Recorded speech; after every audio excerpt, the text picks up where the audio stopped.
Hello friends, welcome to my YouTube channel. तो दोस्तों, हमने रीट लेवल 1 और 2 का कोर्स स्टार्ट किया था, जिसमें कि अब तक हम पढ़ रहे थे हिंदी के बारे में, और जो कि हमारी कंप्लीट हो चुकी है। इसके अलावा एक प्लेलिस्ट थी हमारी हिंदी के टीचिंग मेथड्स की, जो भी हमारी कंटिन्यू चल रही है। और अब हम स्टार्ट करने जा रहे हैं साइकोलॉजी, मनोविज्ञान और उसकी विधियां। तो स्टार्ट करते हैं मनोविज्ञान को। Let's start. तो देखिए, सबसे पहले हम देखते हैं कि मनोविज्ञान शब्द की उत्पत्ति कहाँ से हुई है।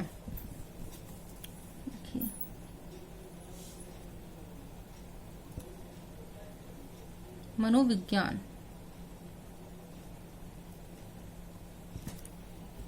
देखिए, मनोविज्ञान जो कि हिंदी भाषा का शब्द है, अंग्रेजी में बोलते हैं साइकोलॉजी। साइकोलॉजी शब्द दो शब्दों से मिलकर बना है, साइकी प्लस योगस, लोगस। साइकी और लोगस। साइकी क्या होता है? सोल मीन्स आत्मा, और लोगस क्या होता है? साइंस यानी विज्ञान। तो इस तरह साइकोलॉजी को हम क्या बोल सकते हैं? आत्मा का विज्ञान, जो कि इसका पहले का नाम था। और जो ये वाला दिया था, ये दिया था हमारे गैरिट ने। गैरिट के अनुसार, मतलब जो साइकोलॉजी का जो वर्गीकरण किया था साइकी प्लस लोगस में, ये किया था गैरिट ने। देखिए, जो प्लेटो और अरस्तु थे, वो दोनों ही मनोविज्ञान को आत्मा का विज्ञान मानते थे। लेकिन जो आधुनिक मनोवैज्ञानिक है, वो किसको मनोविज्ञान को आत्मा का विज्ञान नहीं मानते हैं।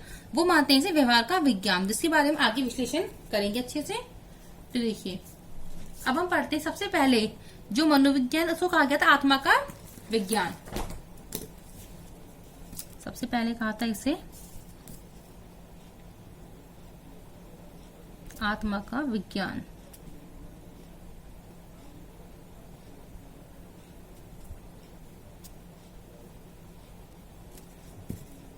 आत्मा का विज्ञान कहने वाले कौन कौन थे?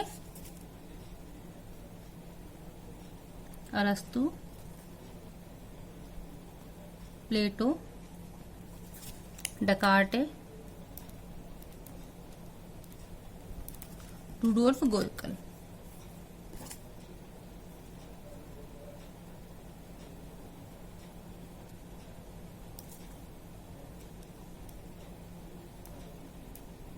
इन सब ने इसे आत्मा का विज्ञान कहा था। अब एक बार हम रुडोल्फ गोयकल के बारे में पढ़ लेते हैं हल्का सा। रुडोल्फ गोयकल, इन्होंने एक पुस्तक लिखी थी। एक पुस्तक, उस पुस्तक का नाम था साइकोलॉजिया।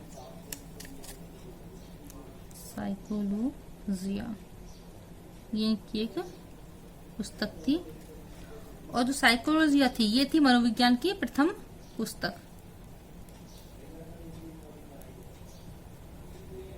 मनोविज्ञान की प्रथम पुस्तक। और जो साइकोलॉजिया पुस्तक थी, इसी पुस्तक में, साइकोलॉजिया में ही मनोविज्ञान शब्द का सबसे पहले प्रयोग किया गया था।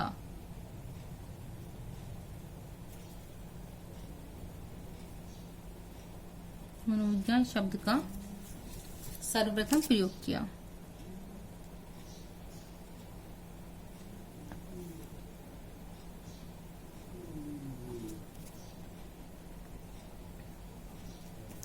कब किया गया था? 1590 में, मतलब कि 16वीं शताब्दी में इसे कहा गया था। इसे मनोविज्ञान शब्द का सर्वप्रथम प्रयोग किया था साइकोलॉजी नामक पुस्तक, जो कि लिखी थी रुडोल्फ गोयकल के द्वारा, जो कि मनोविज्ञान की प्रथम पुस्तक थी। अब देखिए, ये हमारा रुडोल्फ गोयकल में पढ़ा था। अब हम पढ़ते हैं आत्मा के विज्ञान के बारे में, फिर से आते हैं। तो देखिए, एक बार हम पढ़ते हैं कि मनोविज्ञान की उत्पत्ति किससे हुई है। नोट डाल के लिखते हैं। जो हमारी मनोविज्ञान है, मनोविज्ञान विषय, तो मनोविज्ञान की उत्पत्ति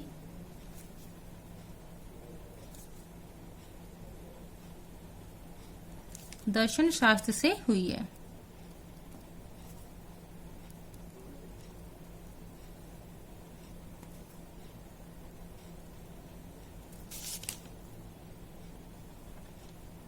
इसका मतलब क्या है कि जो दर्शन शास्त्र है उससे हम मनोविज्ञान की जननी कहते हैं।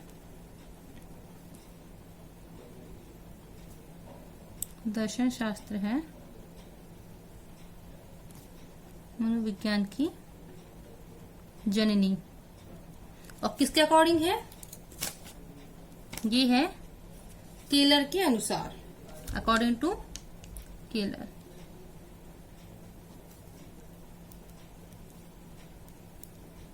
केलर के अनुसार मनोविज्ञान की जननी है दर्शन शास्त्र। अब देखिए, अब हम देखते हैं आत्मा का विज्ञान। अब आत्मा का विज्ञान कहा अरस्तु, प्लेटो, डेकार्टे, रुडोल्फ वोल्कर ने, लेकिन इसका अस्वीकार क्यों किया गया? इसको अस्वीकार इसलिए किया गया था क्योंकि जो आत्मा है वो क्या है हमारी, एक आत्मा एक विज्ञान नहीं है, और विज्ञान नहीं है, और आत्मा क्या है, अमूर्त है। और जब कोई चीज वस्तु अमूर्त है तो उस पर हम प्रयोग नहीं कर सकते हैं। इस कारण से आत्मा को अमूर्त मानकर इसको अस्वीकार कर लिया गया, क्योंकि आत्मा का ना कोई रूप है, ना कोई प्रकार है, ना कोई रंग है।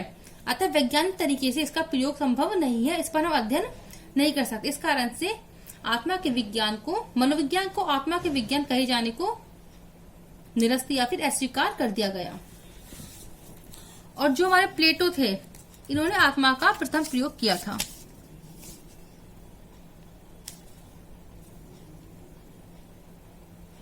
आत्मा का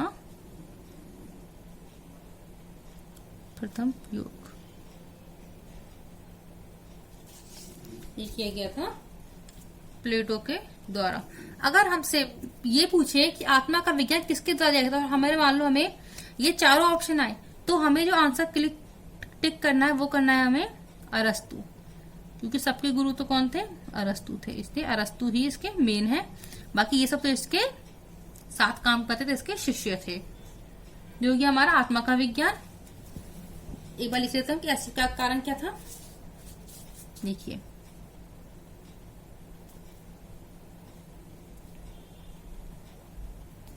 अस्वीकरण का कारण, क्यों आत्मा के विज्ञान को अस्वीकार किया गया? क्योंकि देखिए, जो आत्मा है वो एक विज्ञान नहीं है, आत्मा विज्ञान नहीं। आत्मा क्या है? हमारी अमूर्त है। अब कोई वस्तु अमूर्त है तो उस पर प्रयोग संभव नहीं है, प्रयोग संभव नहीं। अब देखिए, आत्मा का कोई लिख लेते हैं एक बार हम, आत्मा का कोई रूप प्रकार नहीं है, अतः वैज्ञानिक ढंग से अध्ययन करना संभव नहीं है। अतः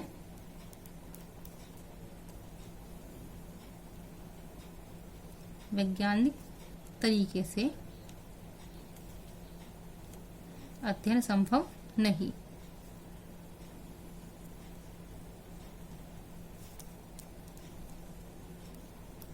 जिस कारण से इसे अस्वीकार कर दिया गया, इसे आत्मा के विज्ञान को। और देखिए, अगर हम एक बार इस टॉपिक पर आते हैं कि मनोविज्ञान की उत्पत्ति दर्शन शास्त्र से हुई है, तो देखिए, जो प्राचीन काल में क्या था कि दर्शन शास्त्र मतलब कि फिलॉसफी, और मनोविज्ञान साइकोलॉजी। तो देखिए, पहले हम साइकोलॉजी को फिलॉसफी के अंदर ही पढ़ते थे, मतलब कि जो हमारा ये मनोविज्ञान है ये एक दर्शन शास्त्र एक छोटा सा सब टॉपिक हुआ करता था। लेकिन धीरे धीरे क्या हुआ कि नए नए मनोविज्ञानिक, उन लोगों ने क्या किया, मनोवैज्ञानिकों ने, कि इस मनोविज्ञान को अलग से एक विषय बना दिया, और अब फिर वो दर्शन शास्त्र से अलग होकर एक अलग विषय, अलग स्वतंत्र विषय के रूप में इसका जन्म हुआ। इसलिए कहते हैं कि मनोविज्ञान की उत्पत्ति दर्शन शास्त्र से ही हुई है। मतलब कि पहले है जो साइकोलॉजी, वो दर्शन शास्त्र का एक टॉपिक हुआ करता था, और ये अब अलग हो चुका है, और अब ये अलग से एक सब्जेक्ट बन चुका है। जैसे कि ऐसे देख सकते हैं हम कि हम अगर हम साइकोलॉजी पढ़ते हैं तो उसमें हम चाइल्ड साइकोलॉजी अलग पढ़ते हैं। इसके अलावा और भी हमारे साइकोलॉजी के बहुत सारे प्रकार होते हैं जिनको कि हम पढ़ते हैं। और ऐसे ही पहले दर्शन शास्त्र में साइकोलॉजी भी एक क्या था, इसका प्रकार था। जैसे कि अगर हम साइंस की बात लेते हैं तो साइंस में हमारी बॉटनी, जूलॉजी, फिजिक्स, केमिस्ट्री, ये सब बहुत सारे सब्जेक्ट से होती हैं, लेकिन आती किसके अंतर्गत है ये सब सारी? साइंस के अंतर्गत, विज्ञान के अंतर्गत ही।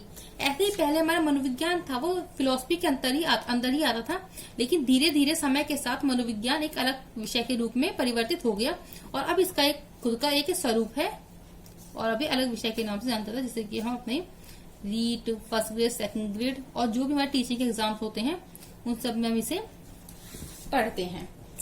तो ये तो हो गया हमारा मनोविज्ञान के बारे में थोड़ा सा, और फिर पढ़ा हमने आत्मा के विज्ञान के बारे में। अब आत्मा का विज्ञान नियम क्या आया था हमारा 16वीं सदी में।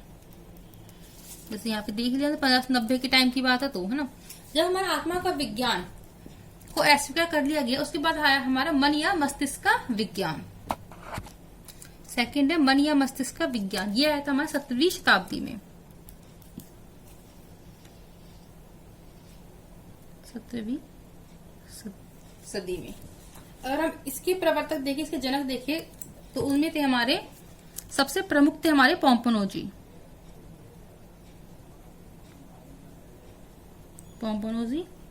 जो कि इटली के थे, इटली के। इनके अलावा इनके साथ थे हॉब्स, कांट, जॉन लॉक,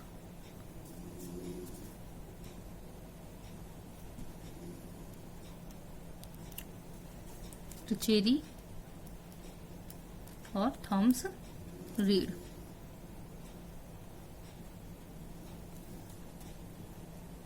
ये सब थे इनके समर्थक। और प्रमुख कौन थे इसमें? पोम्पनोजी। तो पोम्पनोजी का क्या कहना था कि जो हमारा मनोविज्ञान है वो हमारे मन या मस्तिष्क का विज्ञान है, लेकिन धीरे धीरे समय के साथ इस नियम को भी अस्वीकार कर दिया गया। अस्वीकार क्यों किया गया था? क्योंकि मनोवैज्ञानिकों ने बोला कि मानव को समझने के लिए मस्तिष्क का अध्ययन आवश्यक है, मस्तिष्क का अध्ययन आवश्यक है। और हमारा जो मन या मस्तिष्क होता है वो क्या है? हमारा अमूर्त है। दोस्तों, जो पोम्पनोजी थे उन्होंने मन और मस्तिष्क दोनों को एक ही चीज माना था, मतलब कि मन को इन्होंने मस्तिष्क बोला था, मस्तिष्क को इन्होंने मन बोला था। तो देखिए, जो हमारा मन होता है वो क्या होता है? अमूर्त होता है। तो अमूर्त है अगर कोई चीज तो उसका कोई रूप नहीं है, तो वो निराकार है, आकार से रहित है। अब कोई चीज का अगर रूप ही नहीं है तो हम उस पर प्रयोग कैसे करेंगे?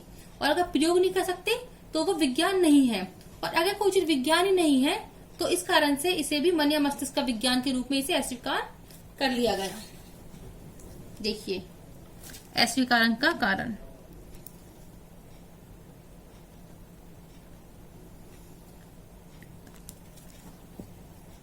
अस्वीकरण का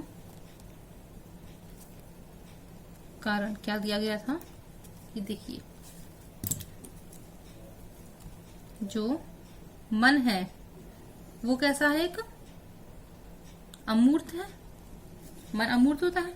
अमूर्त मतलब कोई रूप नहीं। अब तो कोई रूप नहीं है, तो रूप ही नहीं है तो उस पर हम प्रयोग कैसे करेंगे? तो प्रयोग क्या है? असंभव। प्रयोग का असंभव है। अब जब प्रयोग नहीं कर सकते तो फिर इसका मतलब क्या हुआ? कि वो विज्ञान नहीं है, विज्ञान नहीं। अब जब वो विज्ञान ही नहीं है तो उसे फिर हम मस्तिष्क का विज्ञान कैसे कह सकते? इस कारण से इसे क्या किया? अस्वीकार कर दिया, अस्वीकार कर दिया। ये था हमारे मन या मस्तिष्क के विज्ञान को अस्वीकार का कारण। इसके बाद बोला गया कि जो मनोविज्ञान है वो हमारा चेतना का विज्ञान है। किसका विज्ञान माना गया इसे? चेतना का विज्ञान। सबसे पहले माना था इसे आत्मा का विज्ञान, फिर माना था मन या मस्तिष्क का विज्ञान, उसके बाद माना गया था चेतना का विज्ञान। चेतना के विज्ञान कब आया था? ये आया था हमारा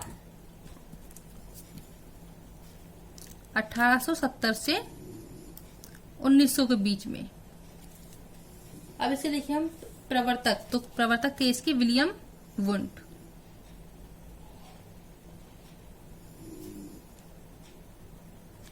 विलियम वुंट।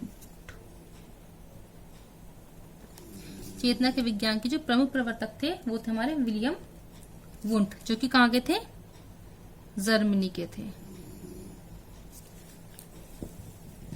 अब देखिए जो विलियम वुंट थे ये थे हमारे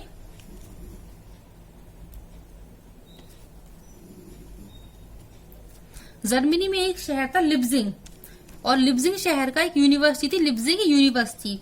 तो जो हमारे विलियम वुंट थे ये लिप्जिंग यूनिवर्सिटी के प्रोफेसर थे।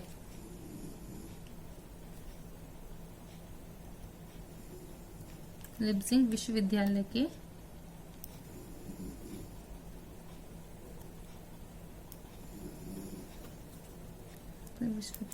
ये प्रोफेसर थे। और जो लिप्जिंग यूनिवर्सिटी है इसका वर्तमान नाम है हमारा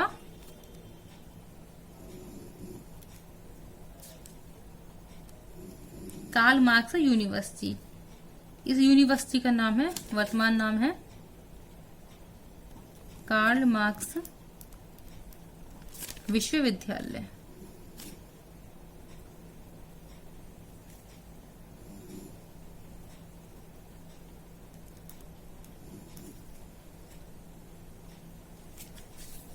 देखिए जो विलियम वुंट है इन्हें कहा जाता है मनोविज्ञान का जनक। विलियम वुंट को कहते हैं मनोविज्ञान का जनक। वैसे अगर हम अलग अलग बुक्स पढ़ेंगे तो किसी में तो मानते हैं मनोविज्ञान जनक को विलियम जेम्स को, किसी में मानते हैं फ्रायड को, किसी में मानते हैं विलियम वुंट को। लेकिन जहां तक मैंने इतनी बुक्स पढ़ी है साइकोलॉजी की, मैंने ऑलमोस्ट मैंने देखा है सब में, ऑथेंटिक बुक्स वगैरह में भी, कि मनोविज्ञान के जनक विलियम वुंट को ही माना गया है। तो मनोविज्ञान जनक कौन है हमारे, विलियम वुंट।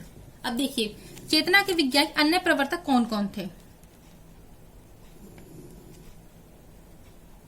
अन्य प्रवर्तक में आते हैं हमारे विलियम जेम्स,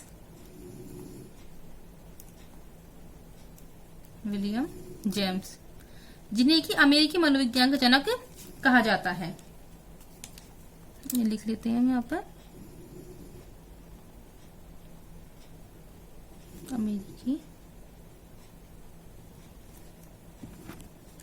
मनोविज्ञान का जनक ये मानते हैं विलियम जेम्स को।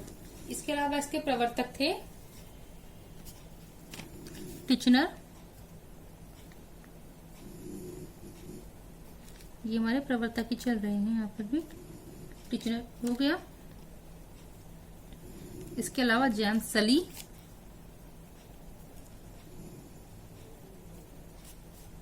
इसके अलावा वाइफ्स, ये सब थे चेतना के विज्ञान के जनक।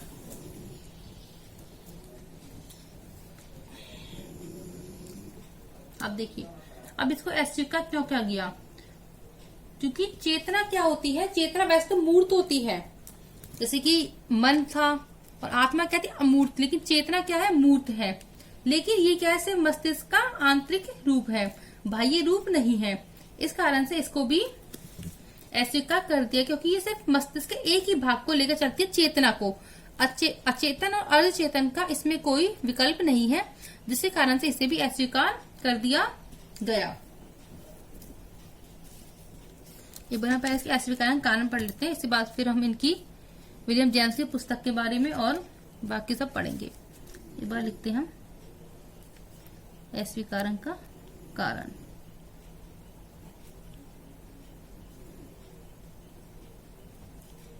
क्योंकि अस्वीकार, देखिए चेतना क्या है, चेतना मूर्त है, और मूर्त में भी किसका अध्ययन करती है, सिर्फ मस्तिष्क के आंतरिक भाग का, मस्तिष्क का आंतरिक भाग। अब देखिए क्योंकि ये मस्तिष्क का केवल एक ही आंतरिक भाग को लेकर चलती है, इसके कारण से जो अन्य भाग है मस्तिष्क के, मतलब कि चेतना को लेकर चलती है। अचेतन और अर्धचेतन का इसमें कोई महत्व ही नहीं है, उसको तो इन्होंने नेग्लेक्ट कर दिया है। इस कारण से ही इसको भी अस्वीकार कर दिया गया। देखिए, यह मस्तिष्क के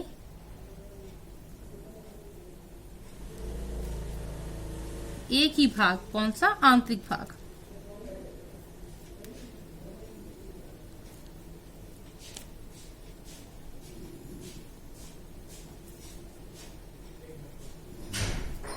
आंतरिक भाग को लेकर चलती है। देखिए क्या था कि यह मस्तिष्क के एक ही भाग को लेकर चलता है और बाह्य रूप का कोई महत्व नहीं है। इस कारण भी जो चेतना का विज्ञान उसको अस्वीकार कर दिया गया, निरस्त कर दिया गया। अब देखिए, अब हम पढ़ते हैं थोड़ा सा विलियम वुंट और विलियम जेम्स के बारे में। देखिए, पहले देखते हैं हम विलियम जेम्स के बारे में एक बार। इनके बारे में हम विलियम जेम्स ने विलियम वुंट के बारे में, सॉरी,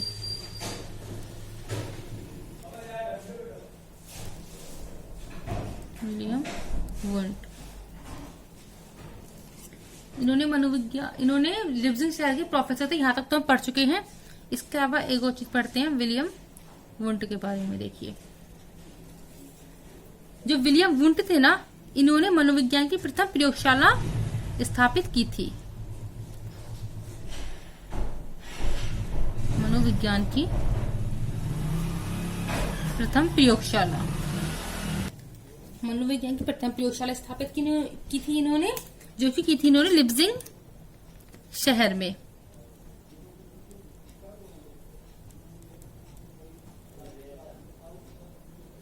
लिप्जिग शहर में की थी। और लिप्जिग शहर कहाँ था? ये जर्मनी में। और लिप्जिग शहर के भी लिप्जिग यूनिवर्सिटी में, लिप्जिग विश्वविद्यालय में इन्होंने इससे मनोविज्ञान की प्रथम प्रयोगशाला की स्थापना की थी। कब की थी? 1879 में, 1879। क्योंकि ये क्वेश्चन पूछ लेते हैं कि मनोविज्ञान की प्रथम प्रयोगशाला की स्थापना कब की गई, तो कब की गई थी? 1879 में की गई थी। अब देखिए, जो ये मनोविज्ञान की प्रथम प्रयोगशाला स्थापित की गई थी, ये किस विधि पर आधारित थी? इसकी विधि देखते हैं। तो इसकी विधि थी अंतर्दृष्टि विधि।